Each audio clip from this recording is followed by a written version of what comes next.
El origen de los filisteos Nasbán y Pisemot del No. Uno de los descubrimientos bíblicos más intrigantes no se produjo en las arenas del desierto, sino en el ADN de pueblos antiguos. Los análisis de ADN muestran que los filisteos emigraron a Canaán desde Grecia, Cerdeña o la península ibérica hace unos 3000 años. Los filisteos se mencionan repetidamente en la Biblia, así como en fuentes del antiguo Egipto. Estos textos condujeron a los arqueólogos a la ciudad de Ashkelon, en Israel, donde descubrieron objetos muy parecidos a la cultura material de la Grecia de la Edad del Bronce. Los análisis genéticos demuestran que estos objetos fueron traídos por emigrantes. El altar del monte Aibal. En este monte se encontró un objeto de piedra, rodeado de un gran número de huesos de animales carbonizados, que corresponden exactamente a los animales sacrificados por los judíos. Lo más probable es que se trate del descubrimiento de un antiguo altar. Los arqueólogos suponen que se trata del altar erigido por Josué, el sucesor de Moisés.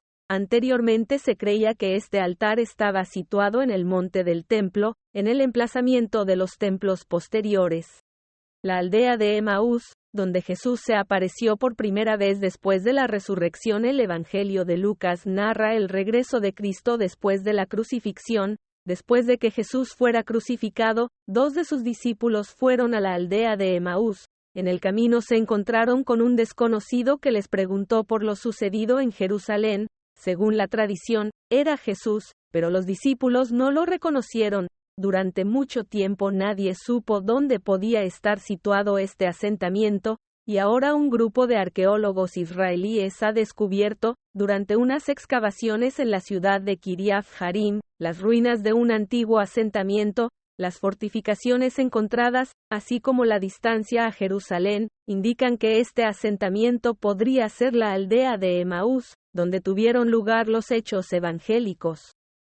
Atalaya de la época del rey Ezequías, 715 a.C. Es interesante que los restos de esta antigua fortificación fueran descubiertos por paracaidistas del ejército israelí. Entonces ayudaron a excavar esta estructura, construida por sus antepasados, como parte del programa militar de conservación del patrimonio cultural. La atalaya tenía unas dimensiones de 5 por 3 metros en su base. Según los arqueólogos, tenía 2 pisos. Se ha encontrado realmente el Arca de Noé. Hace un mes, Turquía publicó imágenes de GPR de un objeto en el suelo que se parece mucho al casco de un barco. El reino de Edom, descrito en la Biblia, ha sido hallado. El reino de Edom, mencionado en la Biblia, fue descubierto por arqueólogos cuando investigaban antiguos centros metalúrgicos situados en el desierto de Arabia. Los investigadores se centraron en analizar el contenido de las escorias de cobre recogidas en los asentamientos metalúrgicos como indicador de la eficacia del procesamiento del mineral, y este análisis, a su vez, reveló una dinámica inesperada que estaba vinculada a acontecimientos históricos de la época. El sello del profeta Isaías. Durante unas excavaciones en la ladera sur del monte del templo, en Israel, se encontró un sello con la inscripción, Isaías Nevi. Nevi era una dirección que se aplicaba a las personas más respetadas de la época, normalmente figuras religiosas. Dada la datación y la poca gente que vivía en aquella época, es muy posible que el sello perteneciera a un profeta bíblico. El templo donde se guardaba el Arca de la Alianza. Durante las excavaciones del asentamiento de Beit Shemesh, los arqueólogos lograron encontrar un templo del siglo XIII a.C. En el centro del templo había una mesa altar de forma cuadrangular, similar a una mesa. Los arqueólogos relacionan este hallazgo con el lugar descrito en la Biblia donde se encontraba el Arca de la Alianza. Los arqueólogos han desentrañado el secreto de la conservación de los rollos del Mar Muerto. Los rollos del Mar Muerto son una maravilla arqueológica. A pesar de que estos textos antiguos están escritos en un simple pergamino, han logrado sobrevivir durante más de 2000 años en las cuevas de Qumrán. Este año, los investigadores analizaron uno de los pergaminos más intactos, el del templo, y revelaron el secreto de su conservación. Resultó que estaba impregnado de una solución a base de minerales y sales.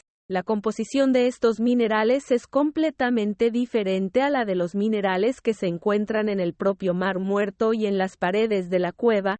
Es obvio que el pergamino fue impregnado deliberadamente con una solución especial, probablemente se trataba de vaselina con una mezcla de sales. Esta solución preservó el pergamino de la descomposición y lo mantuvo en perfecto estado durante varios miles de años.